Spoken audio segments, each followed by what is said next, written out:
Okay, welcome everybody. Dakota here for Fellowship Games, and today we're actually going to be doing something new, something I'm actually pretty excited for. We're going to be going through spoiler season for Strixhaven, and yeah, I'm going to be giving my reactions to the new cards. These aren't like my first reactions, I have like skimmed over them. There's some I'm actually very excited for, but yeah, I'm going to be talking about them mostly in the scope of standard. Obviously for like the commons and uncommons, like, you know, I'll like point out if something's like obviously very good for limited or whatever. And then pioneer loosely, historic loosely, modern very loosely. But yeah, before we get into it though, I just wanted to pull this up and let everybody know that we have a website. For those of you who don't know, we do Magic articles on there and Pokemon Go articles. And yeah, you can also find like all of our YouTube stuff over there on our homepage. There's links to all of our socials, and yeah, you can get to know us a bit. So yeah, just wanted to let you guys know that. But yeah, let's get into the actual spoilers here. So we have a modal Planeswalker card. I think this card's actually pretty good for standard. So you have on the first half, you have Rowan as a 3-mana, 2 loyalty, instant sorcery spells. You cast, cost 1 less cast. So both her and Will have the Goblin Electromancer spell reduction ability.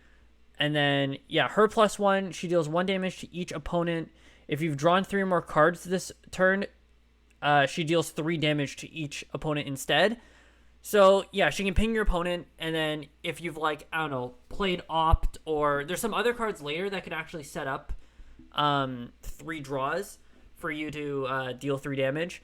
And then, yeah, you get an emblem with whenever you cast an instant sorcery spell, you may pay an additional 2. If you do, you get to copy it, and you get to choose new targets. And then, yeah, Will, Scholar of Frost. It's a little bit more controlly, right? +1 up to 1 target creature has base power and toughness until your next turn. So you essentially, just remove something for a turn. -3, draw 3 cards. So that actually works pretty well if you were to actually curve these into, because I think these modal face cards actually get a lot better just from their flexibility. So you can actually curve them into each other. So then, if you already have a Rowan, you can -3 your Will, draw 3 cards so that you can deal 3 to your opponent. And then, yeah, you can -7, exile up to 5 target permanents. For each permanent card exile this way, its controller creates a 4/4 blue and red elemental creature token. That's pretty crazy. It's 5 target permanents. So you could, in theory, like, get rid of some tokens you have lying around. Like, if you're playing Improbable Alliance, you can essentially turn your 1/1 fairies into 4/4s. And you can also do it to your lands too. Like, if you really think you're gonna be able to win on the next turn, you can just put up to 5 of your lands, turn them into 4/4s, and yeah, get in there. So I think this could actually see a home. We see Izzet Control is kind of a popular deck. I think it could slot into there, and then also like Sprite Dragon decks, I think it could also fit into there. I think this card's pretty good. Again, if you curve into both of them, you have like a 2-mana discount on all your things. And I think just that being on Rowan is actually going to make this card good enough so that people could like storm off kind of and get a bunch of spells cast in that turn. So yeah, I think that card's actually pretty good. Next we have Kasmina, Enigma Stage. So this card, I'm thinking more for Commander and very specifically for Atraxa, because Suan is our resident Atraxa player. And that deck is just getting disgusting with Vorinclex and the Kaya and Karn's Eternal Sundering or whatever, Infinite Turn combo. This deck just keeps getting more tools. But anyway, 1 and Simic. Each other Planeswalker you control has the loyalty abilities of Kasmina, Enigma Sage. So yeah, all your Planeswalkers will have +2 to scry 1, -X, create a 0/0 green and blue fractal creature token, put X +1 counters on it. And then what I think this is actually the best ability, because if you can put this -8 ability on other Planeswalkers that have high loyalty, like starting loyalty, so that it can ult to this right away, you can search your library for an instant sorcery card that shares a color with this Planeswalker, exile that card, and then shuffle. You may cast that card without paying its mana cost. So, in standard, even you could even play this, try to keep it alive, Vorinclex into like a big planeswalker. How's it going, Lexi? Is this review for historic, standard, or something else? Mostly standard. I'll be talking about historic and loosely pioneer and loosely modern and loosely limited, but mostly standard and historic. But yeah, how's it going? Thanks for stopping by. But yeah, so basically with Vorinclex, you could like -8 another planeswalker with like a higher starting loyalty, and then immediately like search your library for an ultimatum and cast it. I think that's like pretty interesting. But I think in Commander is like actually dumb as hell. There's just so many good like plane wide celebration so you can like get that in your Atraxa deck and proliferate like 4 times is actually like it's crazy dumb. So yeah, I'm excited for this. Perhaps in a Vorinclex shell in standard, but very much for Atraxa in Commander. So yeah, there's gonna be a lot of reading. These cards have a lot of text, and there's a lot of cards to get through. So we have Shradix, Silver Squall, Azorius, 3 mana, flying, double strike. At the beginning of combat on your turn, you may choose 2. Each mode must target a different player. So immediately this sends like red flags that this is like strictly a multiplayer card. So I'm like, immediately already worried about its playability in like Constructed. Target player creates a 2/1 white and black Inkling creature with flying. Target player draws a card and loses 1 life. Target player plus a +1/+1 counter on each creature they control. Yeah, it is really bad. For Constructed, this is a dud. I don't even think really for Commander this is even that big of a deal. Like, flying double strike 2/5, so you're attacking for 4 basically, and yeah, the downside is that you have to choose 2 of these modes. You either have to let target player, which could be you, right?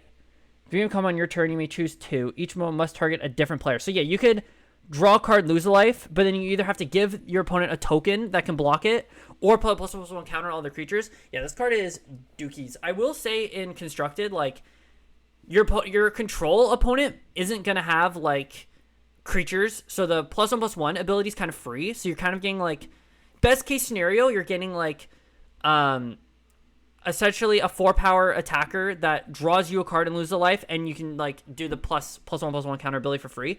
But it doesn't have haste, it can't protect itself, so it's just, it's probably just going to get killed on the spot. Yeah, that's pretty weak sauce, I'm not going to lie.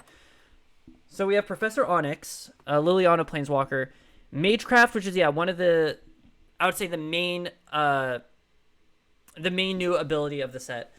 Whenever you cast or copy an instant or sorcery spell, each opponent loses 2 life, and you gain 2 life. I actually think I saw a 2-card combo with this. Like, let me... Right... Pro... Oh my god. If I can type... Sir Onyx combo. Right, I think I did see people slamming around a combo. Yeah, with Chain of Smog. Obviously, this is going to have nothing to do with Standard, but... what does this actually do?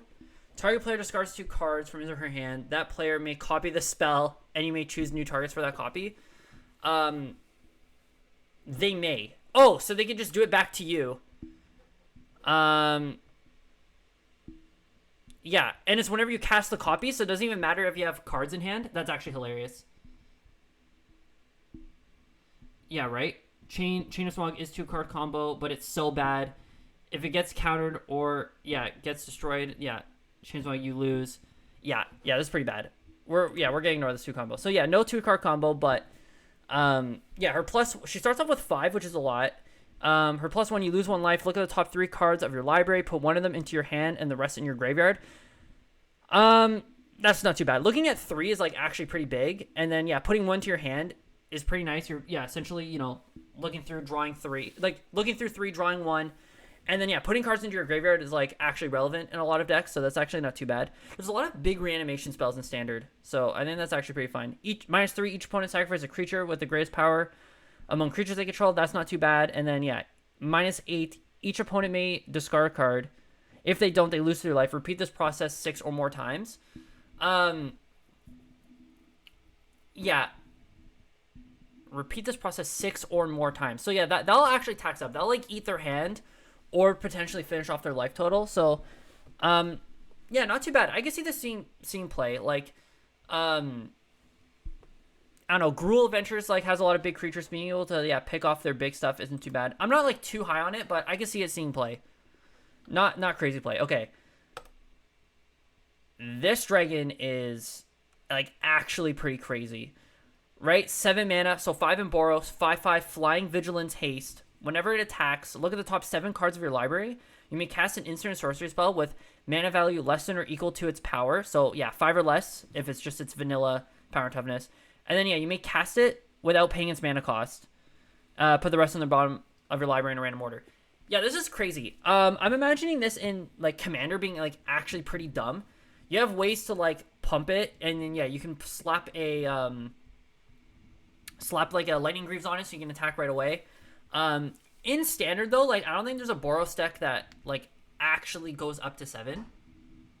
I'm brewing Mardu Dragon Reanimator with it. A few friends are brewing it, too. Okay, yeah, I guess, yeah, if you're reanimating this, is that, oh my god, that's actually sick. Never mind, that's actually a goated idea. That's actually a very good idea, right? You spend your early turns controlling the board, milling yourself, put a bunch of dragons in the graveyard, and then, yeah, you swing with this, hope you hit a reanimator spell to put another dragon into play. Yeah, I rate that. I like that. That's actually, okay. That's actually a pretty good idea. Yeah, that's actually a very good idea. Okay, so yeah, in a reanimator deck, that'd be kind of crazy. We do have a lot of good dragons in the Mardu colors. Like, most of the good dragons are in Mardu colors. Okay, I like that. Right, because other than that, in Standard, I don't know what instants and sorceries you're trying to hit at, like, 5. There's not, like, too many. The ultimatums are too big. Right, a lot of the best spells are, like, sagas. But, yeah, no, I think yeah, that's a very good point, Lexi. I think if you can use it to reanimate other things, that's actually pretty freaking insane. And then, yeah, right, most of the reanimation spells are right in the sweet spot, like 5 mana, so you don't actually even need to worry about pumping it. Oh my god, right? And you can, yeah, reanimate this from your graveyard. It has haste, you get to attack with it right away, hopefully hit another reanimation spell, get another dragon. Oh, yeah, I like that. That's a genius idea. And then, yeah, with reanimation, you don't really give a shit that it's 7 mana. That's actually pretty good. Okay, now we have the Deans. Right, so we have Uvilda, Dean of Perfection. 3 mana vanilla 2/2. Not looking too good off the start. You may tap it. You may exile target insert sorcery card from your hand and put 3 hone counters on it. It gains at the beginning of your upkeep. If this card is exiled, remove a hone counter from it. And yeah, when the last hone counter is removed from this card, if it's exiled, you may cast it. It costs 2 less. Yeah, 4 less to cast. Yeah, this is, like, insanely slow. I think this is pretty crap. Right? It gets, especially in Standard, this is getting stomped like crazy.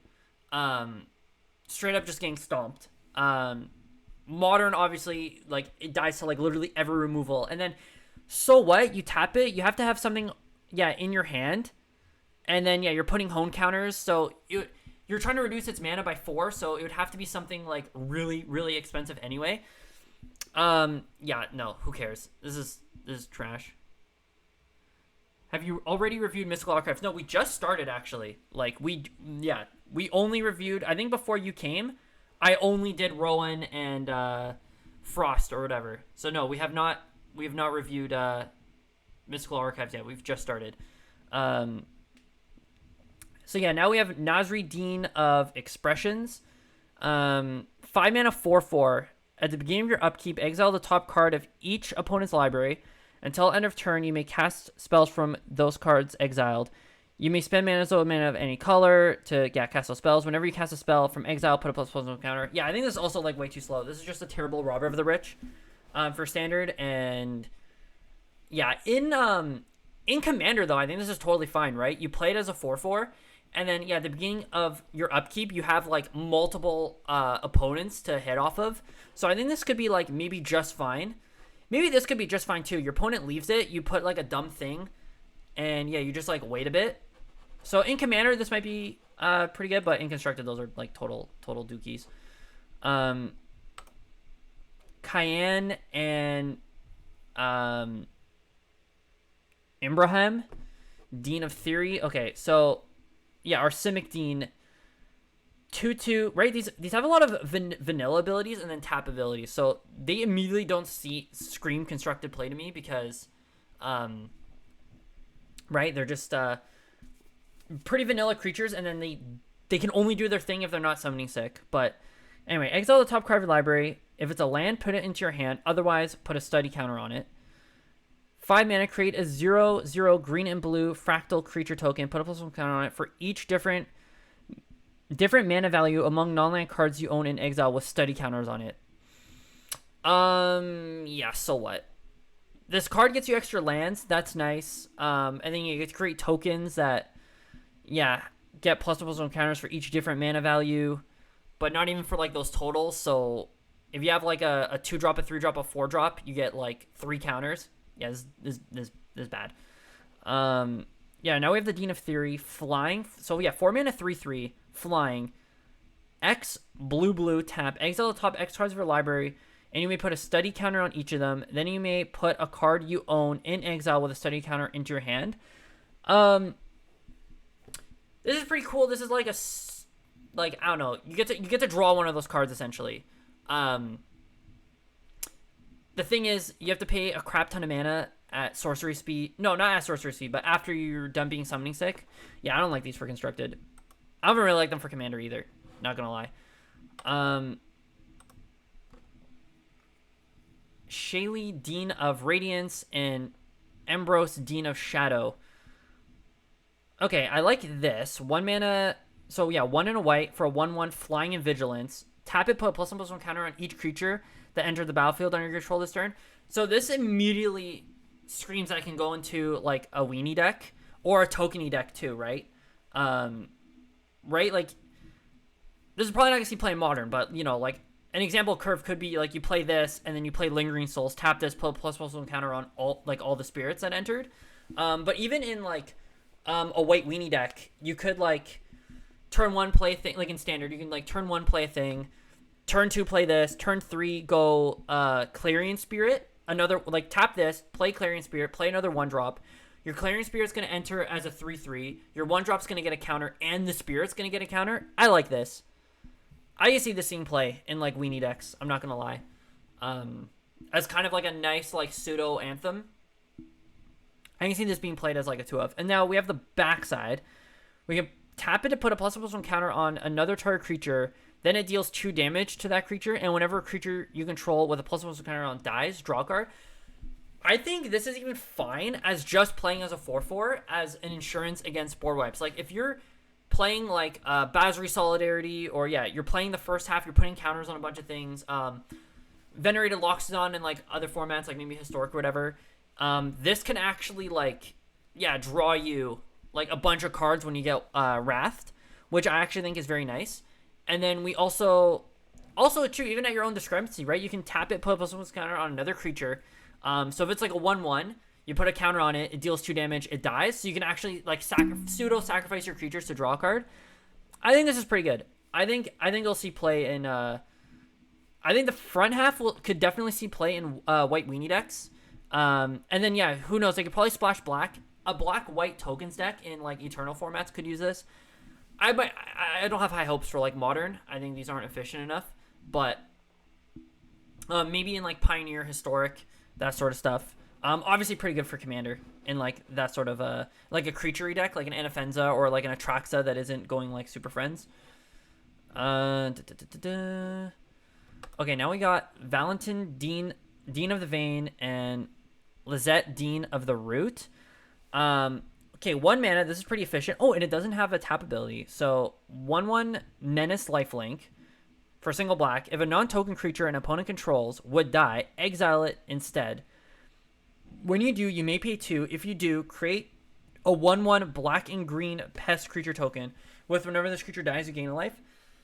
So yeah, this is nice, like, aristocrat hate. Like, yeah, if a non-token creature an opponent controls would die, they exile it instead. So, you know, like, if they're trying to, you know, in, like, Historic, they're trying to be annoying with their Witch's Oven, yeah, they'll sacrifice their cat and it'll get exiled.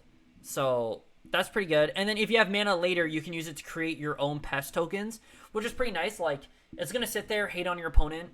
The major problem I have for this is it's gonna struggle against Mayhem Devil because it's a creature. Like, no, would it? It wouldn't even die to Mayhem Devil, right? They would have to sacrifice a non-token. They would have to sacrifice a token creature, and then they could redirect that 1 damage at it. So that's pretty huge. So they would have to use a token sack to kill this. Other than that, right, it's just like hosing them. And it has Menace and Lifelink. Not too bad. I actually like this. In Standard, I don't really see what this is doing. Like, there's not too many, like, I don't know. I guess it's like craps all over Clerics for no reason. But other than that, Clerics don't really demand these kind of answers. Then, yeah, now we have Lisette, Dean of the Root. Whenever you gain life, you may pay 1. If you do, put +1/+1 counter on each creature you control. Those creatures gain trample until end of turn. We don't really have any life gain decks right now. And they're mostly like in mono white. So I think this is a strong ability. Like, right, whenever you gain life, you can just pay 1. If you do, you put +1/+1 counter on each creature you control, and then they gain trample. So this is actually like a finisher in a +1/+1 counter deck. So I can see this seeing play in a different time in Standard, but not right now. And then I don't think anywhere else really. Like, Banned Angels in Historic could like probably use it because they gain life, but it's not an angel and they can't hit it off Coco, so I guess they could, right? They can hit this and then choose to put the other one if that's how that works. But anyway, I guess the Boros Dean is further down. But now we have, yeah, Hoffery Ghost Forge. I love that there's dwarves in the set. 5 mana, so a 3 mana Boros for 4/5. Spirits you control get +1/+1 and have trample and have haste. So yeah, we're seeing some Boros spirits. Yeah, payoffs right here.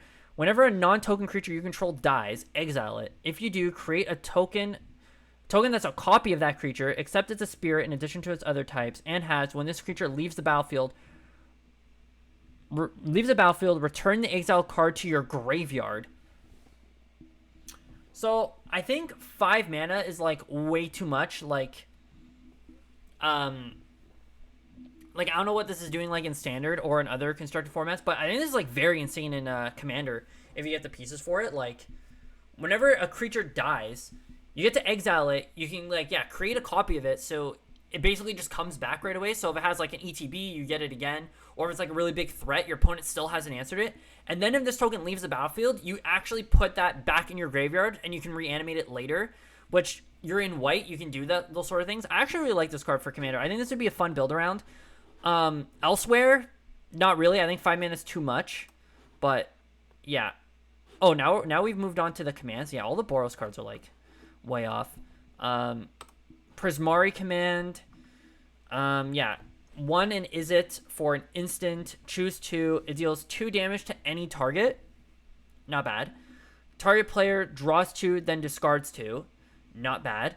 Target player creates a treasure token, or you can destroy target artifact. Right, in Standard, the immediate home would be like Sprite Dragon Blitz decks. 3 mana for 2 damage is fine. Drawing 2 and then discard 2 could be fine if you're like, I don't know, stuck on lands and you want like more prowess triggers. Like, you can, yeah, filter through those. Destroying an artifact is actually huge. I think that could like automatically make this Standard playable because Ember Cleave and the Great Henge are still annoying. And then, yeah, creating a treasure token is it. If you choose this, then this basically costs 2 mana, which isn't too bad. If you have something else you want to do with your mana, like if you have a turn where you like, yeah, you only have 3 mana, but you want to like, I don't know, shock and do one of these other effects, like maybe destroy target enchantment artifact. Yeah, you could like do that mode, create a treasure, then sack the treasure and cast your shock. and then you get 2 triggers on your Sprite Dragon. Right, I can even see this seeing play in, like, Is It Control? Dealing 2 damage to a random dork, and then, yeah, filtering through your draws, or creating a treasure token, because those decks wouldn't mind having the extra mana around. You can put that treasure token aside, and then on later turns, you can use it for 2 mana with your Goldspan Dragon, and then you can turbo out like an Ugin a lot faster. So I can see this seeing play. I think this would still be good in, like, Is It Phoenix? That's gonna, I'm pretty sure, gonna be taking over Historic pretty soon because of Faithless Looting. This is just a slower Is It Charm for that deck, and yeah, I think you'd see play in there. I think Is It Charm has this beat for Modern though, so I wouldn't expect this to see play there. But yeah, pretty exciting. Quadrix Command, yeah, 1 and Simic, instant, choose 2, return target creature or planeswalker to its owner's hand. So yeah, nice, like, unsummon. Counter target artifact or enchantment, very relevant. There's a lot of sagas running around standard, Doom Foretold, and then, yeah, of course, still Ember Cleave and the Great Henge. Put 2+1 counters on target creature. That's fine if you're a creature deck. Get in there for, like, extra damage. That could protect it from a shock, from, like, a stomp or something. Or target player shuffles up to 3 target cards from their graveyard into their library. That could have, like, niche use. Like, I don't know, shrinking a Zenith Flare in the cycling deck is quite, like, that's a thing you can do. Right, if a Lurrus deck has, like, some creatures you don't want them, like an Archfiend's Vessel, you can, like, shuffle them away. So, yeah, I think this card would have been very good in Simic Flash. And I think that's still a deck in Historic, so, and Pioneer even. So I think this could definitely see play in there for sure. A nice unsummon, and you can counter like an artifact. You can put 2+1 counters on like your Brazen Boar and start beating them down with like a 5/4, right? A 5/3 flyer. I can see that. This is pretty good. I can see a scene play, in both Standard and Historic and Pioneer. Maybe not Modern. Okay, so now we have Silver Quilt Command, Sorcery, choose 2. Target creature gets +3/+3 and gains flying until end of turn. Return target creature with converted mana cost 2 or less from your graveyard to the battlefield. Target player draws a card and loses 1 life. Target opponent sacrifices a creature. Yeah, this is obviously way too slow and clunky for Modern, or like I don't really see what it's doing in like Historic or Pioneer either. I think this is like in Standard. I think it's like true best home is going to be in the cleric decks, right? Because giving a random dork to get in there is a fine ability. Returning one of your clerics with converted mana value of 2 or less from your graveyard to the battlefield is fine. Drawing a card and losing life is fine, and making them sacrifice a creature is fine. So I can see this seeing play in the clerics decks. Now we got Witherbloom Command, black green. Sorcery, choose 2. Target player mills 3 cards. Then you may return a land from your graveyard to your hand. You'd probably target yourself. Honestly, you're probably just targeting yourself. Destroy target non-creature, non-land. So you can destroy a planeswalker. You can destroy. That's actually huge. 2 mana to destroy a planeswalker. That's actually pretty huge. Yeah, you can destroy artifacts, enchantments. So yeah, that's not too bad. Target creature gets -3/-1. In Modern, there's actually a lot of 1 mana creatures. 1 toughness creatures. Like, Nikachu MTG's been, like, yeah, really talking about how, like, annoying Lava Dart is. Because, like, all these tribal decks get picked apart by it. This kind of does the same thing. It kills birds, it kills Noble Hierarch, all those classics. And then, yeah, target opponent loses 2 life and you gain 2 life. Who cares? If you're being, like, hyper-aggressive in your Golgari deck, then, like, maybe that, like, you're burning them, essentially. But I think, yeah, the modes, the fact that this is at 2 mana, it can fuel your graveyard stuff. Like, if you're short on a land, like, if you really want to hit a land drop too, like, if you want to play this on turn 2, it's very likely that you'll be able to play this on turn 2, try and find a land off of it, and kill one of their 1 toughness creatures. I think that alone can make this playable, I think, even in Modern. And then being able to destroy target, yeah, non-creature, non-land permanent with mana value 2 or less is also perfectly reasonable. I guess there's, like, only Ren and 6, that's the only planeswalker you're killing with this, which is fine. But I think being able to kill a lot of other things is, like, totally fine. So yeah, I think this is gonna see play. I don't know in Standard, like, where this is seeing play. Like, if there's like a grindy Golgari like mid-range deck, I think this could see a little bit of play. Maybe in the sideboard to like gain 2 life and kill like a early creature. Like this would be pretty okay against mono red. You can like kill a Fervent Champion and then gain 2 life. But I think this will see most of its play in Modern. Okay, now we got a cycle. We only have the Boros one, but yeah, we got Blade Historian, 4 hybrid mana, Boros, Boros, Boros, Boros, for a 2/3. Attacking creatures you control have double strike. This is obviously gonna be freaking stupid for like commander decks, like aggressive creature decks and commander. This is obviously gonna be freaking crazy. This could still be pretty crazy as a top end in like a white weenie deck. This is like a pseudo anthem. Like you're not actually giving them power, but you are doubling their attacking power. Like you're not putting counters on them, you're not antheming them, you're just making them hit twice as hard. So I can see this seeing play in like a mono white deck, especially like this curves into Reverent Hoplite, so you could like play. Oh, that's actually exciting. You can play this on Reverent Hoplite, and then you can make like guaranteed 5 1/1 tokens, and then whatever else you have on the battlefield is also adding to your devotion. So I think this could see play in like mono white weenie decks, especially if they have a devotion sub theme. Like if they're going big with Reverent Champion, I think this could definitely see play. I'm also making a bold prediction for this year that we will see Nykthos Shrine to Nyx printed in this core set.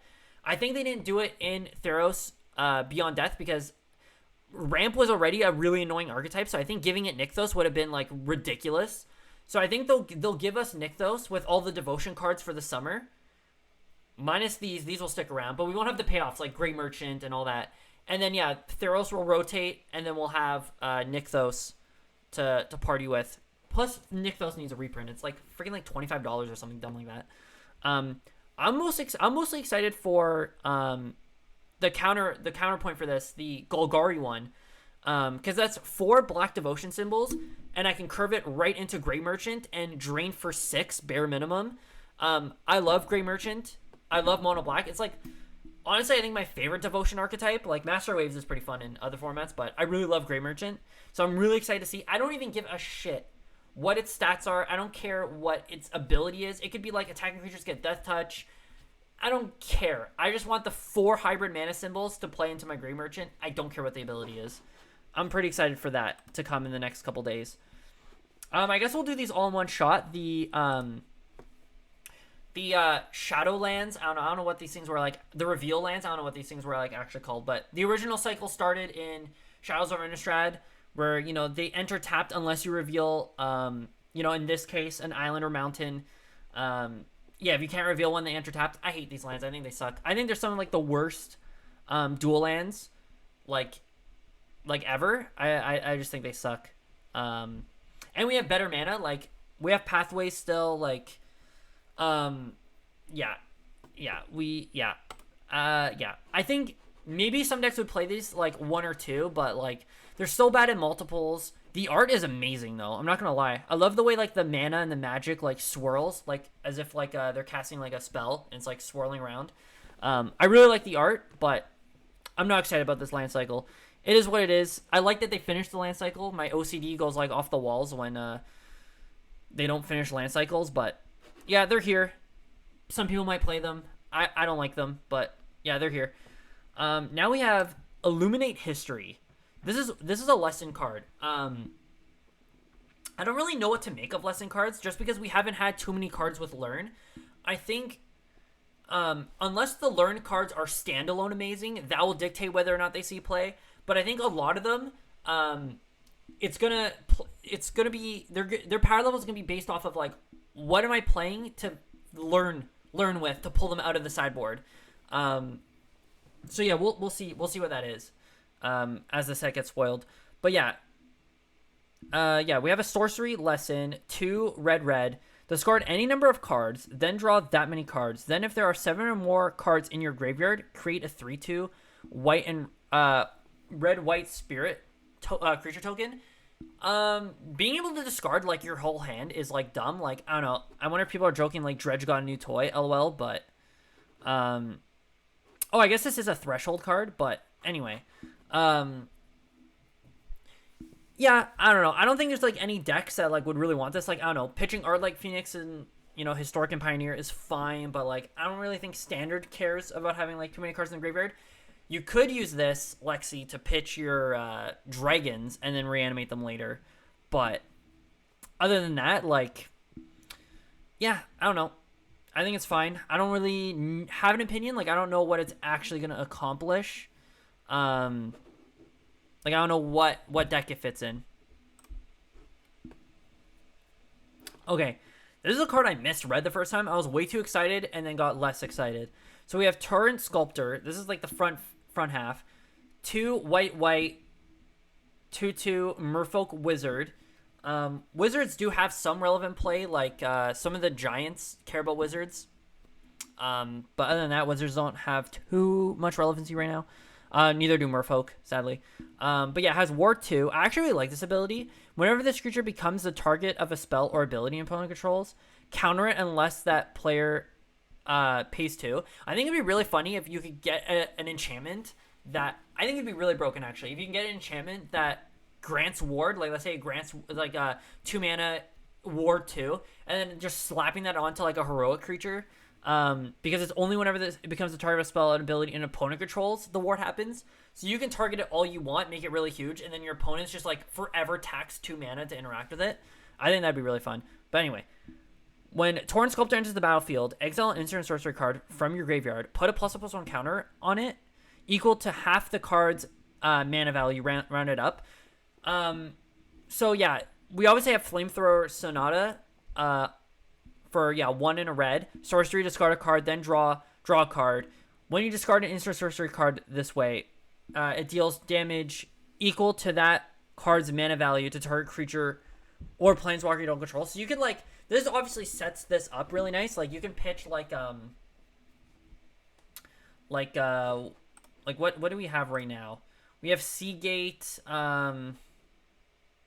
Because that's to be right. We have Seagate Restoration. So you can pitch this. Holy crap, that's 7.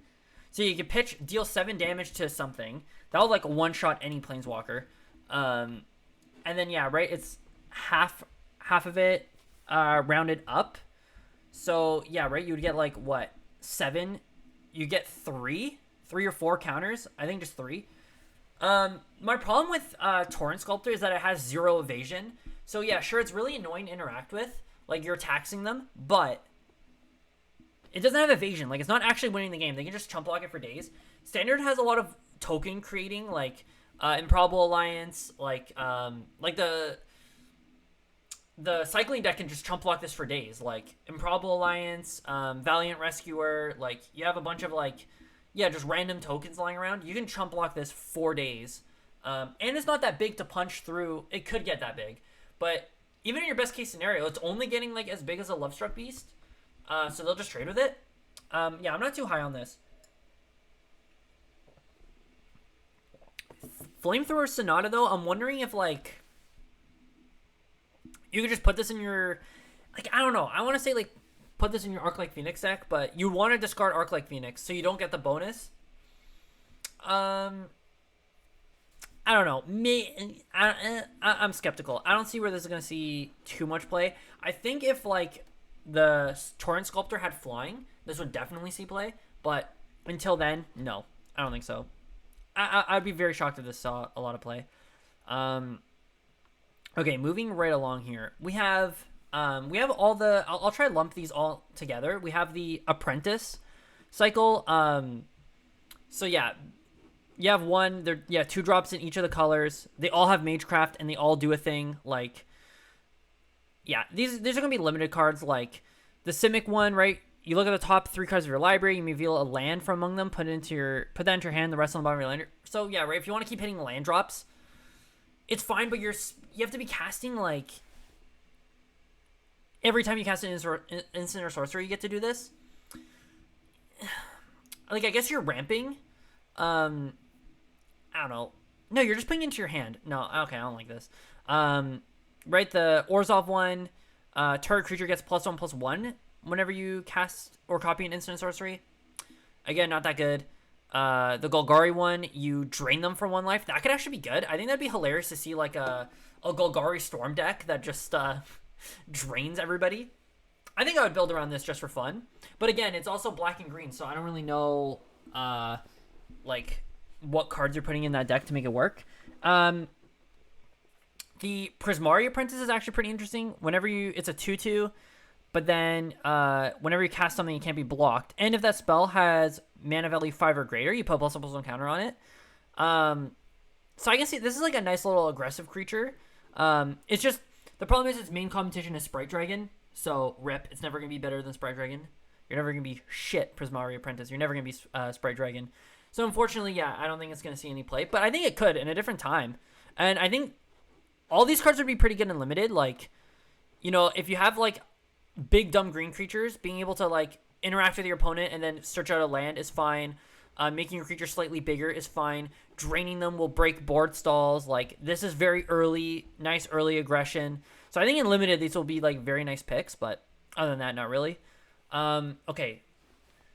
This card I'm pretty excited for. Radiant Scroll Wielder, 2 Boros, 2/4 Dwarf Cleric. Instant and sorcery spells you control have lifelink. Soulfire Grandmaster is one of my favorite cards of all time. So this is just a big-bodied Soulfire Grandmaster. But at the beginning of your upkeep, exile an instant sorcerer card at random from your graveyard. You may cast it this turn. If a spell cast this way would be put into your graveyard, exile instead. So you actually get like nice chaotic like utility out of your lands. And if you're in like this spell slingy like mid-rangey like Boros deck, I don't see how this is bad. Like, you're playing a lot of like cheap interaction, like, or cantrips, right? Like, you play a Crash Through, sure, you like randomly hit it, you get to cast it, and it just replaces itself, so you get like another draw to cast more things. But then yeah, I would probably put this with like a shit ton of burn spells. Like, I wish Lightning Strike was legal, but I don't know. Yeah, being able to like shock and then shock again on the next turn, gaining life every single time. Again, I think this would like sprout its own archetype, and it'd be kind of memey, but I'm messing around with it. Yeah, I don't think it's right. I don't think it's really gonna do anything in like modern.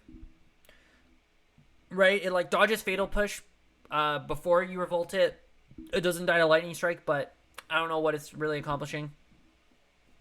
I might build like some spicy Pioneer like 8 Soulfire Grandmaster deck where like I'm just playing this and 4 Soulfire Grandmasters and just be an idiot.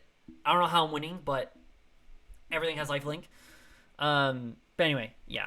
Now we have pest summoning. I guess I'll also be talking about Pauper. I love Pauper. So, but yeah, we have 1 black, and then we have 2 Golgari hybrid mana.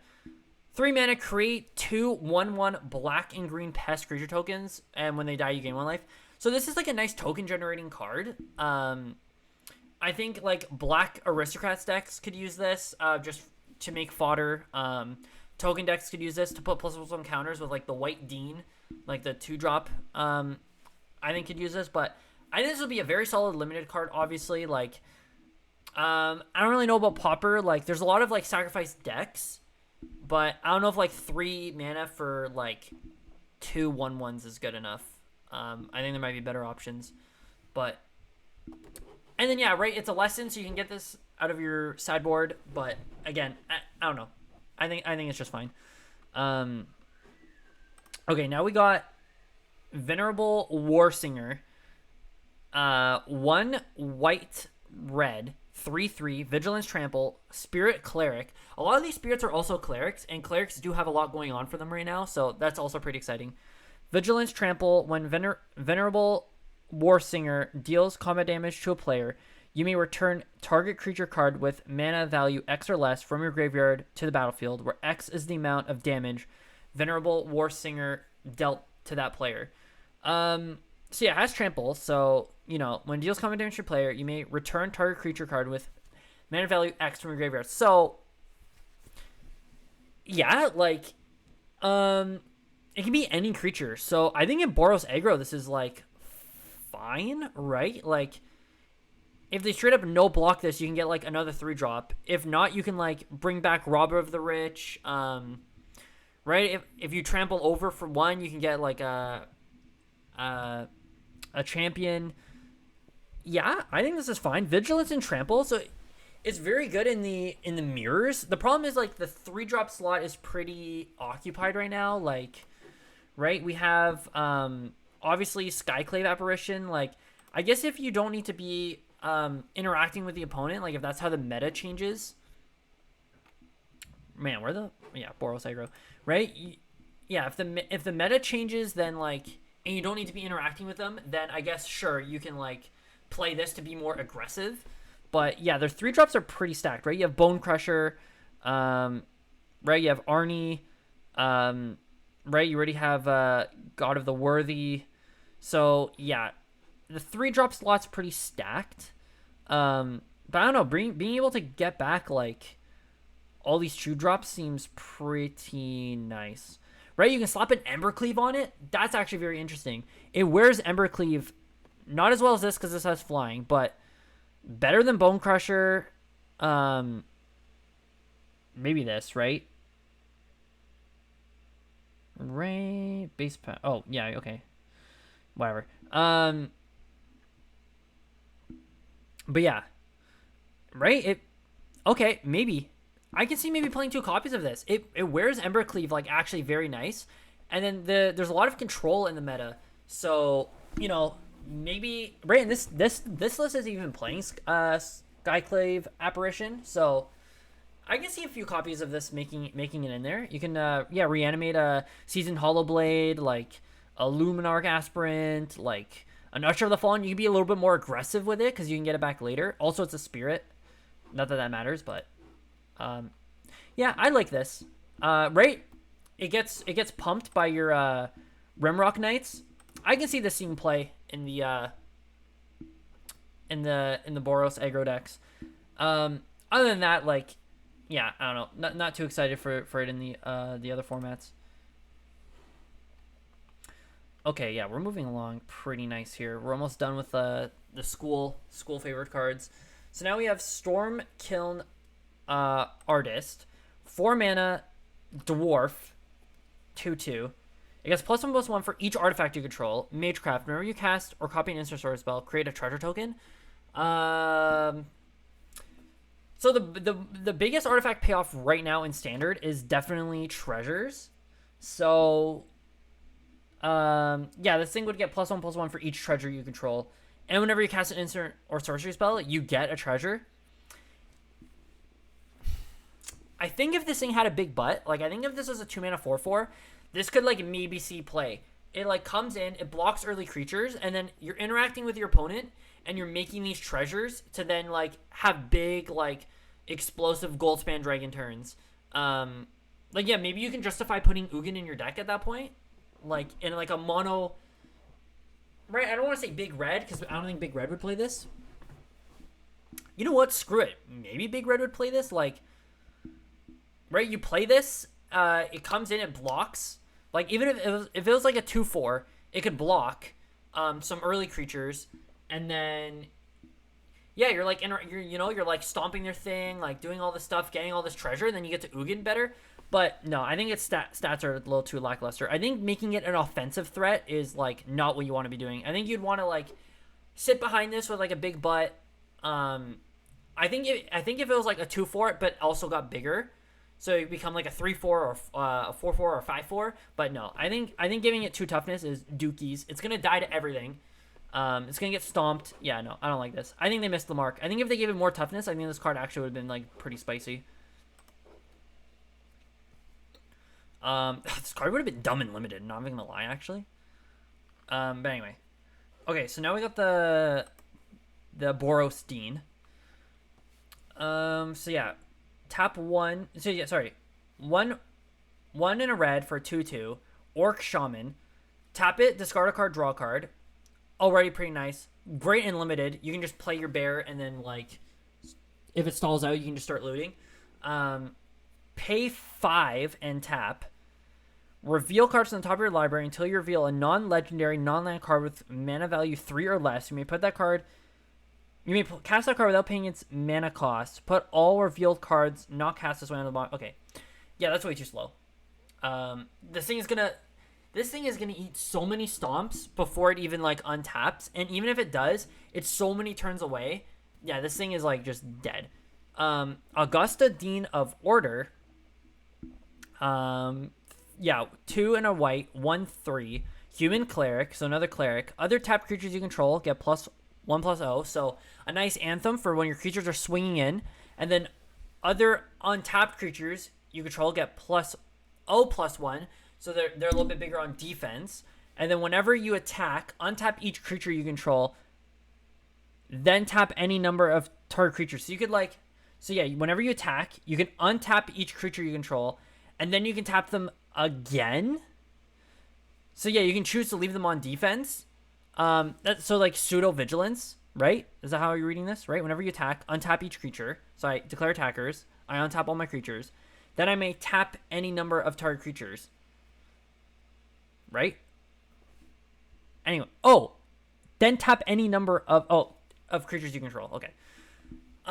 Yeah, I think this is actually freaking insane. I'm not gonna lie. Like, it's another nice piece for like White Weenie. White's getting a bunch of good cards. We're not even into the good white cards yet, but yeah, White's getting a lot of good white. White is getting a lot of good cards. I think this is like a board breaker in aggressive mirrors. Like, you're giving all of your creatures an offensive advantage, and then you're also giving them a defensive advantage. This card is freaking insane and limited. Like, this is first pickable. Like, the front half is just okay. Like, it will loot you some amount of time. It will either eat a removal spell or loot you later. But yeah, no. Augusta Dean of Order is like freaking insane. Like, first pickable in limited, and I think could also see play in standard. Yeah, definitely. Okay, now I got the Boros Command. Lorehold Command, 3 Boros, instant, choose 2, create a 3/2 red and white spirit creature token. Creatures you control get +1/+0 and gain indestructible and haste until end of turn. So nice alpha strike card. Lorehold Command deals 3 damage to any target, and you gain 3 life, so a lightning helix. And you can sacrifice a permanent to then draw 2 cards. Yeah, maybe like a top end for Boros aggro. Like, they go up to Scalds. Like, I don't know, maybe they go up a little bit more to cast like 1 or 2 copies of that. I also find it pretty crazy that you could like curve this into the Dean we just looked at, the Augusta or whatever. Because yeah, right, your attacking creature would get +2/+0, and then you can like untap them to keep them on defense. But yeah, I can see this seeing play as like a one of, like a nice spice pick in the Boros deck. Like, your opponent's not gonna be expecting it. You're gonna be like, okay, go to combat, boom, right? I'm gonna make a 3/2, or I'm gonna like lightning helix you, or I'm gonna sacrifice a creature, like, right, I'm gonna sacrifice a land or something dumb lying around to draw 2 cards. I can see this seeing a little bit of play. The fact that it's an instant helps it. If this is a sorcery, this thing would see freaking no play at all. But the fact that it's an instant actually really helps. Okay, we're finishing up. Yeah, we got their Spiral. We got the Command. We got another lesson, reduced to memory. 3 mana, exile target online permanent. Its controller creates a 3/2 red and white spirit creature token. That's pretty bad and limited. Like, obviously trading their bomb for a 3/2 isn't too bad. Like, that's actually like good, but in standard, no, we have better things to do with a removal. Reconstruct History, 2 red white sorcery. Return up to 1 target artifact card, up to 1 target enchantment card, up to 1 target instant, up to 1 target sorcery, and up to 1 target planeswalker card from your graveyard to your hand. Exile it. I don't know what deck is like actually taking advantage of this. Like, I guess, like, I don't know, insane late game in the Boros deck, you can get, like, a Showdown, an Ember Cleave.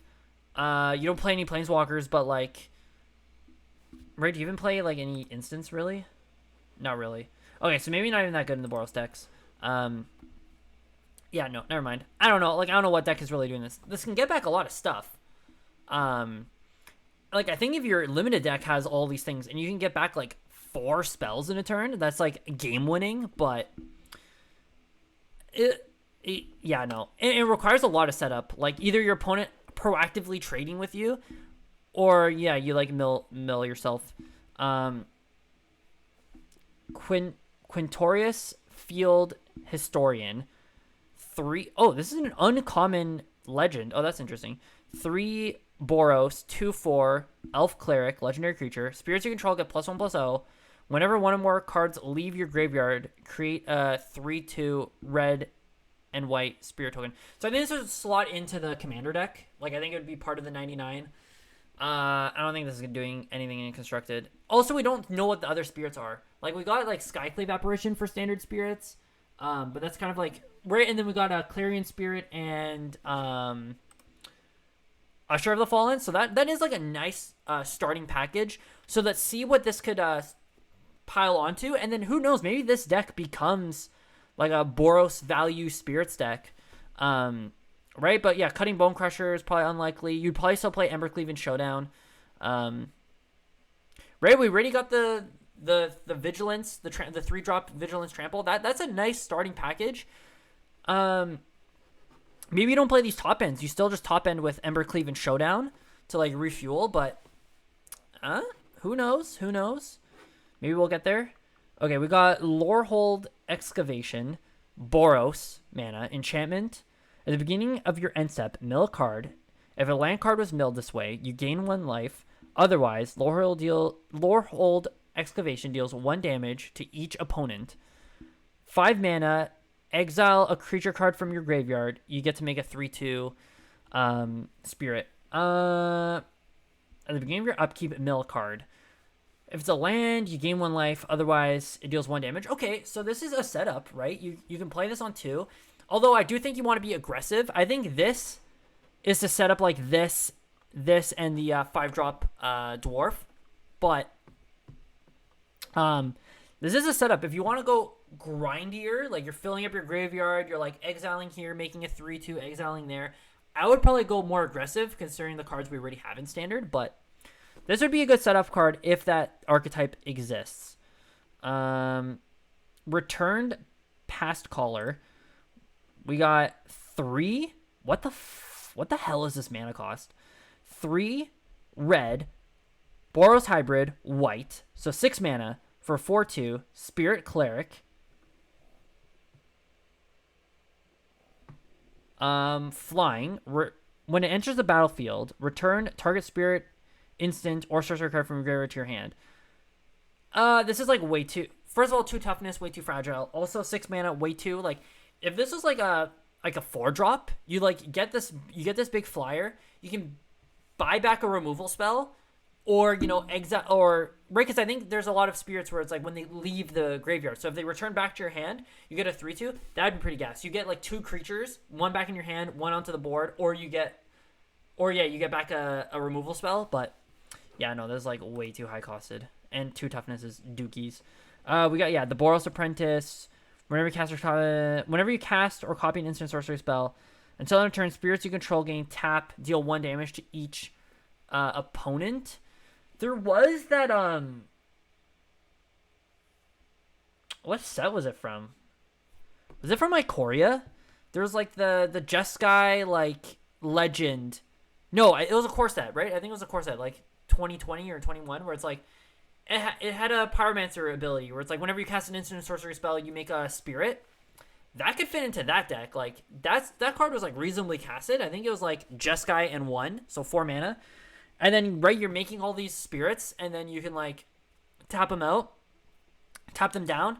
I would have to get back to you on that. I also wish I knew what that card was called.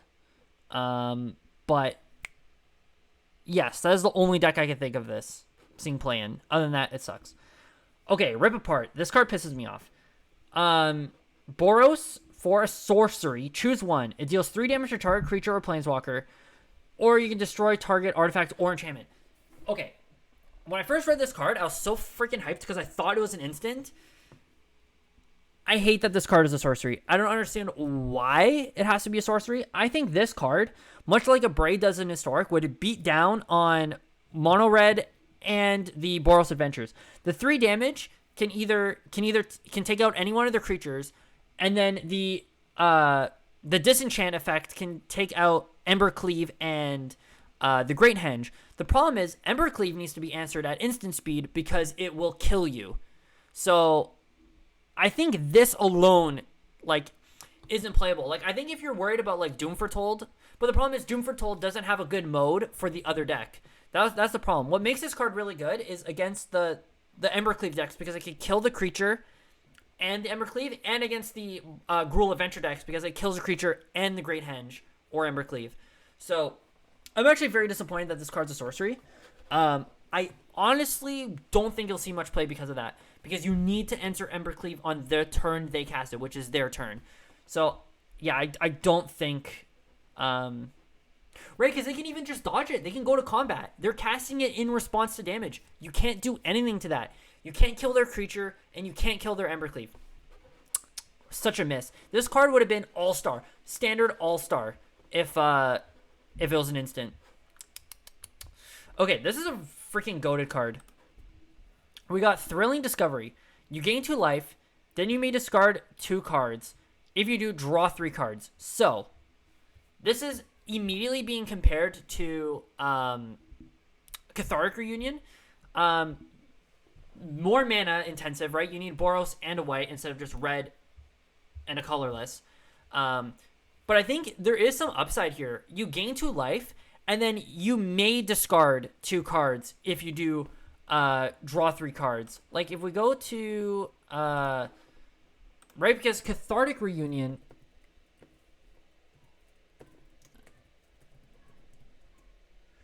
is as an additional cost to cast it, you discard 2 cards. So you can get blown out by counter spells here. You play your Cathartic Reunion, you have to discard 2 cards to pay the cost. They just negate it, or literally anything, and yeah, you just burnt 2 cards, 3 cards essentially, and you got to do nothing. Here, at least it's a May. You guaranteed gain 2 life, and then yeah, then you may discard 2 cards if you do draw 3 cards. So right, because you gain the 2 life. It resolved. Once it resolves, you gain the 2 life. Then you have the choice of discarding 2. Then, yeah. So, if this might be... If we're playing, like, a grindy Spirits deck, this might see play in that. You know what I mean? Like, in the Historic, like, are we going to see this in, like, Arc-like Phoenix? Because, like, gaining 2, pitching 2 Arc-like Phoenixes, drawing 3 seems freaking amazing. But... we'll have to see. I'm very high on this card. I like it. I don't think it's like slam, like gonna replace Cathartic Reunion. No way. But I think it is a nice alternative, and I'm curious to see what decks it sees play in. Right? This in standard, right? Because I don't know if we have any good reanimator spells in standard. But yeah, you could use this to discard. You discard your dragon, and then you know, you can reanimate the dragon later. But anyway, I like it. Okay, now we got another lesson. Spirit Summoning 2 Boros. Create a 3/2 Spirit. Yeah, limited fodder. That's fine. Lorehold Pledge Mage. 3 mana, so 1 double Boros 2/2. Core Shaman. Oh, yay. There's cores on this plane. Okay. First strike, whenever, yeah, you cast or copy an instant sorcery, it gets +1/+1 until end turn. Limited All-Star, Slam Dunk. What I like about these hybrid mana cards is that, like, you can put it in just white or red. You can take this card without being committed to strictly Boros. Yeah, limited All-Star. This is gonna be freaking amazing. An amazing aggressive creature. Yeah, it's gonna be like a 3/2 most of the time.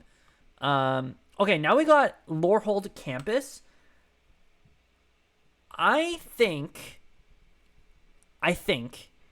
in Pauper, I think it'd be safe to play one of these in your mana base. You just play it as a gate that will scry you later if it stalls out. Like, end of turn, I'm gonna scry. I think that's like bare minimum enough value to justify playing like one copy of this in Pauper.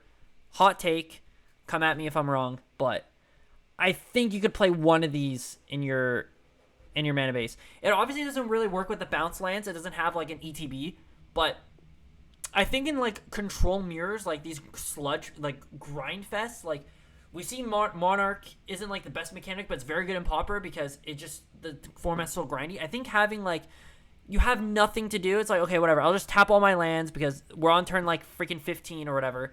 And yeah, I'll scry one to help me pull out of this. I think you'll see play as a one of in their decks. Okay, Stonebound Mentor. Common 3-mana 3/3, 1 Boros. Whenever one or more cards leaves your graveyard, scry one. Nice limited value. Like if you're getting off these spirit synergies, like just scrying incidentally is gonna be nice. But other than that, a vanilla 3/3 isn't gonna be doing anything anywhere else. Okay. Okay, now we're getting to some cards I'm freaking excited for. Right, stick around for, because this video is gonna be up on YouTube. So all you YouTube folks, stick around. Like, keep tabs on our website because we do limited set reviews. Like, sorry, not limited set reviews. Like constructed set reviews. Like my top 10, cards for Strixhaven and Standard, whatever. This bad boy right here. I am hype. I am on the strict Proctor hype train. I'm on the hype train. So 1 and a white for a 1/3 flying spirit cleric. Spirit might be a relevant creature type. Cleric, kind of a relevant creature type, but not really. This is kind of like not a very good cleric card. But whenever a permanent entering the battlefield causes a triggered ability to trigger, counter that ability unless its controller pays 2. Get fucked, Yorion. Get out of here. So if we go to Standard, we have... This interacts with a million things. A million things. Like, your, Yorion control opponent is, trying to be an asshole, right? You're on the play, right? You play this on turn 2. Your turn 2. They untap to their turn 2. Their Volkey, it's doing nothing. It's doing straight up nothing. It's just staring at you. It's going to enter the battlefield, and its ability is going to get countered because they don't have the 2 mana to play it. They're Omen of the Seas. You play this on turn 2. If their plan was just to play Omen of the Sea on their turn 2, they can't. It's an ATB. It's going to get countered. And it's going to get countered on the next turn because they have to pay 2 mana. Right? They would have to play this on turn 4 and pay 4 mana for their Omen of the Sea, slowing them down tremendously. They're big Yorion turns. They're coming in. They're like, oh, yeah, I'm just going to be that guy. I'm going to flicker, I'm going to flicker my omens. I'm going to, flicker all my stuff. My Binding of the Gods. I'm going to flicker all these things. Boom. Get fucked. They're going to have to pay 2 mana for each thing that re-enters the battlefield. First of all, 2 mana for their Yorion trigger to actually resolve. And then an additional 2 for when everything comes back in. Get out of here. Screw you, Yorion. Also, Sagas, too. Like, it's a triggered ability, right? As it enters the battlefield and after your draw step, add a lore counter. So, yeah, they're going to have to pay 2 mana to get that lore counter. Get out of here. Saga is very popular. Moving on to other archetypes. That's not all. This covers a shit ton of stuff, right? Ember Cleave, right? When it enters the battlefield, the attach ability gonna cost 2 mana. They're gonna need 2 more mana to Ember Cleave. That's huge. That could buy you so much more time, especially if you're in a racing situation. This is gonna buy you so much more time. So much more time. Right? Counters that, of course, like the Crone War, like that other saga. Dimir Rogues. This thing counters. It interacts with landfall triggers. Landfall triggers on your Ruin Crab, pay 2, please. Your Thieves Guild Enforcer, it enters the battlefield, or whenever another rogue enters the battlefield, you're going to have to pay another 2 to get this trigger. I am so freaking pumped for this. Right? You go over to Night Adventures, same thing. Your Showdown of the Skulls, you're going to pay mana for that. Your Felidar Retreat, your landfall triggers, you're going to be paying mana for that. You're not just getting this for free. Right? Because it's, only when things enter, permanents entering the battlefield. So lands entering the battlefield are going to trigger this. And then, the enchantments entering the battlefield are going to trigger this. And whenever creatures enter the battlefield are going to trigger this.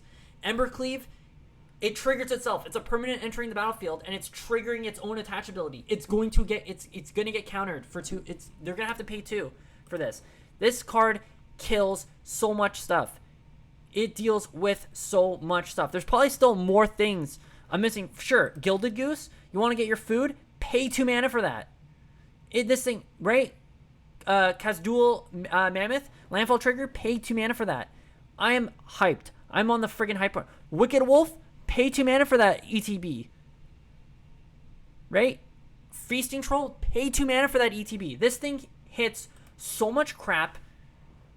I think I at first thought this was going to be a staple of the sideboards. No, this is main deckable. This hits so much crap. In a white weenie deck, this thing it's a flyer, so it actually it carries the +1/+1 counters very well. In a white weenie deck, you don't have too many things that you're countering. There's some things in this set that are kind of a non-bo, which we'll get to, but you're relatively safe from this. And it has 3 toughness. This shit ain't getting stomped. They're not stomping this thing. This thing is going to survive. It is going to survive a couple turns. Sure, it'll eat a Fiery Impulse. Fiery Impulse, Scorching Dragonfire, they might have to see more play in these decks because Stomp can't kill this thing. I'm on the hype train. This card is hype. Hype. Get on the hype train. Yeah, I love that card. I'm so excited for this card. But anyway, calming down, we have Archmage Emerdius. Sure, that's how you pronounce that. Sure. 2 blue, 2/2 Human Wizard, Magecraft. You draw a card.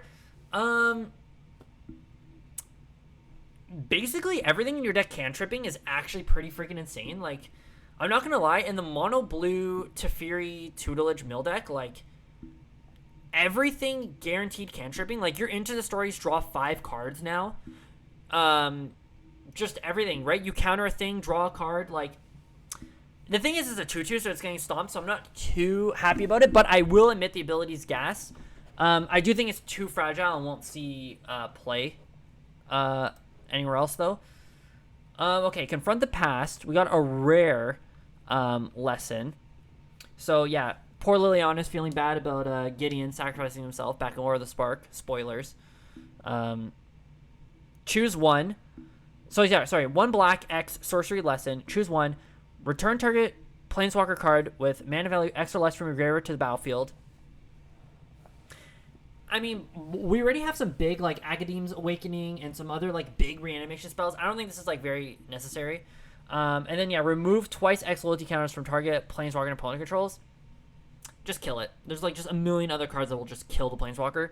I don't think this is doing anything. Moving on. Efreet Flame Painter. Let's see what we got here. 3 red, 1/4, double strike. Efreet Shaman. So yeah, so many tribes on this, creature types on this plane. So yeah, 1/4 double strike. Whenever it deals combat damage to a player, you may cast target insert search card from your graveyard without paying its mana cost. If that spell would be put into your graveyard, exile it. Yeah, okay, whatever. This thing's just getting this thing's just getting blocked. Like, this thing's just getting blocked for days. You have to, like, spend your turn setting it up. It has no evasion. Yeah. Right, there are, like, some trample-giving things, but no. I don't think that card's doing anything. Okay. Dragon's Guard Elite. So, shout out to Rayla from Dragon Prince. Dragon Guard up in this. Yeah, one and a green for a 2/2 human druid. Magecraft, whenever you cast or copy an instant sorcery spell, put a +1/+1 counter on it. So this thing will get pretty big pretty fast. You can put it in, right? There's like the 3 or 2 drop that whenever you draw your second card or something, you like make a cat. Inquarian Ranger or whatever. Whenever you cast spells of like a certain color, you get a +1/+1 counter. So this does have an archetype it can fit into. You can just make it like this blue-green spells deck, and you're just playing ops, making shit huge, and like making cats. I could see this. I could see this thing play. And then yeah, you can pay 6, double the number of +1/+1 counters on it. Yeah, sure, right? Like it's a better deep root champion, that's for sure. But that was a very lackluster standard that didn't see any play. But yeah, I think this could see a home. I think it could have things to do in standard. Other formats maybe, like any format that has like cheap protection, like Vines of Vastwood would like put a counter on this and protect it. You can give it trample. Try giving it trample. Like slap a. It's only instant sorcery, so you don't get a counter for like playing a Rancor. But I would still slap a Rancor onto this, give it trample, and like give me the beats, boy. Right? Okay. Yeah, I like it. Okay. Semester's End. This card terrifies me for Commander. 3 white instant. Exile any number of target creatures or planeswalkers you control at the beginning of the next end step. Return each of them to the battlefield under its owner's control. Each of them enters the battlefield with an additional +1/+1 counter on it if it's a creature, and an additional loyalty counter if it's a planeswalker. So Atraxa has like another Teferi's protection. Essentially, they can phase out basically, phase out their board. So yeah, your opponent goes to Wrath, and you just go, fuck this shit, I'm out. You bounce for a turn, and then you come back in, fresh board. All your shit comes in with additional counters. They'll start off at their original size. So if you have like a big Atraxa, it'll like come back as a regular Atraxa, but then become a 5/5. But yeah, I think this card's scary. A very political card too, right? Oh no, you can only target things you control. I thought it was like any number of things, because you could be like, hey, so and so, like I'll save your thing, but I want you to attack, Matt with it, because we just kill Matt in every game, right? Luca, I'll save your whatever, your massive dragon if you kill Matt with it. And then, but no, you can only target your own stuff. So yeah, this is pretty scary in Atraxa decks. Maybe this could see play in like White Weenie. White Weenie is getting a lot of tools to interact with the opponent. But being able to protect your board is a big thing. The problem is also you're exiling, so your tokens will bite the dust. They're going to hit the multiverse and die. They're going to hit the void and die. So maybe not, but yeah, definitely Commander. Holy. Right? Holy. Okay. And I guess another blink card for Yorion, but if those things have ETBs, our 2-drop Spirit's going to be all over that. Okay, Bury in the Books. 5 mana instant. The spell costs 2 less to cast if it targets an attacking creature. So this costs 3 mana. Return it to its owner's library. Second from the top. Limited All-Star. Limited All-Star. This is premium pick in Limited. Eat that up. Eat that up all day. Yeah, okay. Very good for Limited. Moving on. Okay, go blank. Yeah, 2 and a black. Target player, sorcery. Target player discards 2 cards, then exile all cards from their graveyard. So you get a Mind Rot that also exiles. Like, there's a lot of decks that really hate getting their shit exiled. Like, Zenith Flare in the cycling deck. You, like, cripple that deck's, like, late game power if you exile their graveyard.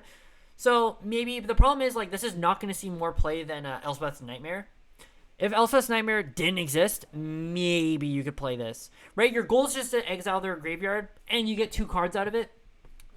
Pretty alright. Pretty alright. But, no, I don't think it's going to see play because of Elspeth's Nightmare. Okay, Heated Debate. This actually blows my mind that this is a common.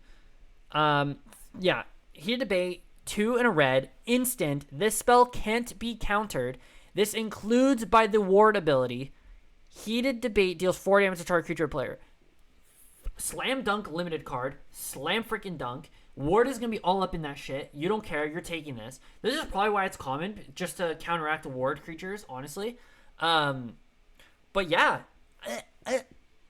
I mean, 4 damage isn't enough right now because we have, like, Lovestruck Beast ruining our day and a lot of, like, high toughness creatures, but 4 damage to target creature or planeswalker that can't be countered. This could see niche play in sideboards depending on how the meta shakes up, what threats are out there, and what mono red needs to do. This could very, very possibly see fringe sideboard play. And then, yeah, limited all-star. But I don't think it's going to do anything in Pauper either. If it could like hit a face, I think so. Just being able to laugh in the face of bird spells, I think you'd play a couple of these. What is this? What we got here? Potion of Empowerment. Green instant. You gain 2 life. Target creature gets plus X until end of turn, where X is the number of life you gain. This is actually sneaky good against burn. You like or aggro creatures. You like gain 2, and then one of your creatures just happens to get +2/+2. Yeah, you can just like eat something up for like free basically, and you gain 2 life. This is like sneaky good, but I don't think it's actually gonna see play. Okay. Academic Probation. Full load. Okay. So yeah. 1 white. Sorcery Lesson. Choose 1. Choose a non-land card. Opponents can't cast that spell with the chosen name until your next turn. Choose target non-land permanent until your next turn. It can't attack or block, and its activators can't be activated. So basically you get like a one turn meddling mage, and then a 1 turn like pacifism. These can clutch up, like if your opponent's dead on board, but then they play like an Elder Gargaroth, and then like them blocking and gaining 3 life will stabilize them. You could like then just play this on the Gargaroth and kill them. Even being able to like, okay, you're like, they need a Doomscar, or they need an Eat to Extinction like right now. I'm gonna play this, name that, and that's it. Like they can't untap and play it and wipe my board. They're dead. That can come in clutch. The problem is we have another card coming up that kind of does a similar thing, and it's a sorcery. Like I don't know if you're actually. I think this would slot into the sideboard, and I definitely think this could be a clutch up card to get out of your sideboard if we have a good learn card in the main deck. I think that's very, very, very likely. So yeah, I keep my eye on this. This might do some surprising work in sideboards, but not much else in standard. I don't know why we scrolled all the way to Oblivion. Okay, we got Pop Quiz. 2 blue, instant, draw a card, learn. I think 3 mana, draw a card's too much. I think it's just too much. We have way better things to be doing. And yeah, unless there's a lesson that we can pull from our graveyard, from our sideboard that is insane. So that's another thing too, right? These lessons do have a real cost. They're taking up sideboard slots, so they have to have utility. Like they have to be doing things for you in certain matchups. And if they're filling very important roles, then these learn cards are actually very good, because like you're basically getting to play like additional copies of these cards in your main deck. And if the learn card is already good, you get to do a good thing and find a relevant, like a silver bullet card. But that remains to be seen. We're gonna have to see what their cards look. But yeah, Pop Quiz, not a fan. Enthusiastic Study, yeah, 3 mana, instant. Target creature gets +3/+1 against trample at end of turn. Learn. 3 mana I think is too much, and +3/+1 is too little. So again, like unless there's like a very important lesson to be getting, I don't think so. Field Trip is just a bad cultivate.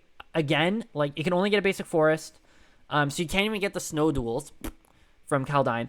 And again, like what are you finding? Like what's your lesson? This isn't a good learn card, and we haven't seen any good lessons, so that's my opinion. Okay, Paulo Vito Domino Rosa, the GOAT is here.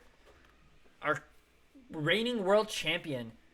Elite Spellbinder, 2 white, human cleric. Human. Oh my god, this just blew my mind. This is a freaking human. Oh my god. Okay, so maybe modern humans might want this. I think this is a card that will transcend multiple formats. Like I think modern humans, modern hate bears, especially the Yorian ones that like are actually trying to flicker stuff, because you can flicker this ability that we'll get into. But then yeah, I think this will definitely see play in Eternal formats. This is gonna crush standard. I think it's gonna be very good. So when it enters the battlefield, look at target opponent's hand. You may exile a non-land card from it. For as long as that card remains exiled, its owner may play it. A spell cast this way costs 2 less to cast. So again, I'm thinking their win condition. If they're going to play a bomb to stabilize, you snag it for a couple turns to put them off of it. But then also, too, it can't be said enough, like, in these white weenie decks, these all-in white weenie decks, you could, like, make or break, like, your game could, like, come down to if they have a Wrath, right? If you have this card in your deck, in your hand, you can go all in, right? The only thing you would have to, like, avoid, like, I think Doomscar could play around this, because you could play like, if you're trying to snag Doomscar on this, if they have Doomscar, they can foretell it on 2, and then you can't do really anything about your opponent's Doomscar. You're just gonna have to not be as aggressive, assume it's a Doomscar, and let it go. But if they don't foretell on turn 2, right, you can actually play this, and then like being able to snag an extinction event, like you're dead. If you're gonna put your opponent in a position where it's like, I have all these creatures, they've been anthemed, they've been pumped. You need to either have a Wrath or you're dead. You can play this and put them off of it for at least 2 turns, potentially. At least a turn. That can win, or that can get you a win. So I'm very excited for this card.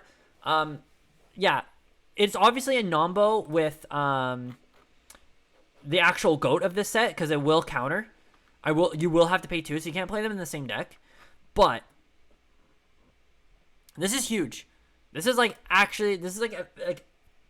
yeah. Like, this is a card I will be buying. Like, I want to own this because I think it's gonna be transcending formats. I think this is gonna be a very good card. Paulo Vito Domodorosa's the GOAT, and yeah, get hyped. Okay, now we got Waterfall Aerialist. So we got 3 blue, flying War 2. That's it. Good limited card. Like, you're going to have a 3 power flyer. That's hard to kill. Good enough. That is good enough for limited. First day of class. Okay, so we got instant 1 and a red. Whenever a creature enters the battlefield under control this turn, it gains a +1/+1 counter on it and gains haste until end of turn. Learn. This is a good learn card. If we had like a Boros or a mono red, like go wide, like token deck, like imagine this in a format where we had like Dragon Fodder, where, you know, on turn 4 you play this, you play your Dragon Fodder, you get a counter on your 2 goblins, and then you can like then go find a relevant lesson. I think this would be very good. This is the best, I think, learn card spoiled so far, and I'm excited for it. I don't think we have quite the archetype for it, but who knows? I think, yeah, I don't know. Maybe some Conclave of Calamity. What the hell's that card called? Conclave of Calamity? I don't think it's Conclave, but the enchantment that whenever you attack with a creature with power like 1 or less, you like ping your opponent. I think in that style deck, where you're playing like a bunch of 1-drops, like Scorch Spitter, you know, you're playing like Hordeling Outburst, like you're trying to make all these 1/1s to like go wide and swing in. I guess this is a non-bow. This puts counters on them. Never mind. I'm talking nonsense. Don't listen to me. This doesn't do anything in that deck. But I think it's actually still pretty good. I think it's still pretty good in a token deck. Will that exist in Standard? We don't know. Okay. Thunderous Order. 2 mana. 2/2. Vigilance. Whenever it attacks, it gains flying until end of turn. If you control a creature with flying, the same is true for First Strike, Double Strike, Death Touch, Indestructible, Lifelink, Menace, and Trample. So, if you go to even just, oh, this is convenient. I actually love that I pulled this up. So, right, if you go to, you know, like this deck that we made here, this budget, nowhere is needed, you actually have so many 1-drops that have, like, relevant abilities. Like, Code Spell Cleric will give it Vigilance. Battlefield Raptor will give it Flying and First Strike. So you'll get a 2/2 Flying First Strike creature. Right, the Clarion Spirit makes flyers. So I think this could actually be a very good budget card. It might make an addition to that no rares needed mono white weenie deck I built, just because a lot of the creatures have a lot of good abilities and it can pick them up. So I think a 2 mana Flying Vigilance, all side of Life's Bounty gives it lifelink. This thing can pick up a lot of abilities. So of course it dies to Stomp, but that entire deck dies to Stomp. So well, yeah, well, I'm excited for that card. I might mess around with it. Okay, now we got Dueling Coach. 4 mana, 2/2, enters the battlefield, put a +1/+1 counter on target creature, pay 5, tap, put a +1/+1 counter on each creature you control with a +1/+1 counter. I mean, freaking limited bomb if you're in that archetype, but other than that, not going to be doing anything. Beaming Defiance, 2 mana, instant. Target creature you control gets +2/+2 and gains hexproof until end of turn. A nice protection spell, but I don't think white really needs it. And we have 1 mana ones, so yeah. Not too stoked about that. Ageless Guardian, vanilla 1/4, limited fodder. Star Pupil. This reminds me very much of the oh yeah, there we go. Servant of the Scale. Basically a white Servant of the Scale. Enters the battlefield, put a +1/+1 counter on it. When it dies, put a +1/+1 counter on target creature. We kind of seen +1/+1 counters fall off the face of the earth. This would be a good addition to that deck. Especially a budget version if you don't have the rares. Like, I might do no rares needed with Conclave Mentor, and then you can have this instead of Stone Coil Serpent. Maybe there's a pauper deck that plays both of these, but yeah, I think it's a fine card. Very good limited card. Very good limited card. It can chump block and then make a thing bigger. That's a-okay. Study Break. Instant, tap up to 2 target creatures. Learn. Yeah, that's all right. Very good unlimited. Guiding Voice, 1 mana, put a +1/+1 counter. Learn, not good. Professor of Symbology. Whenever it enters the battlefield, learn.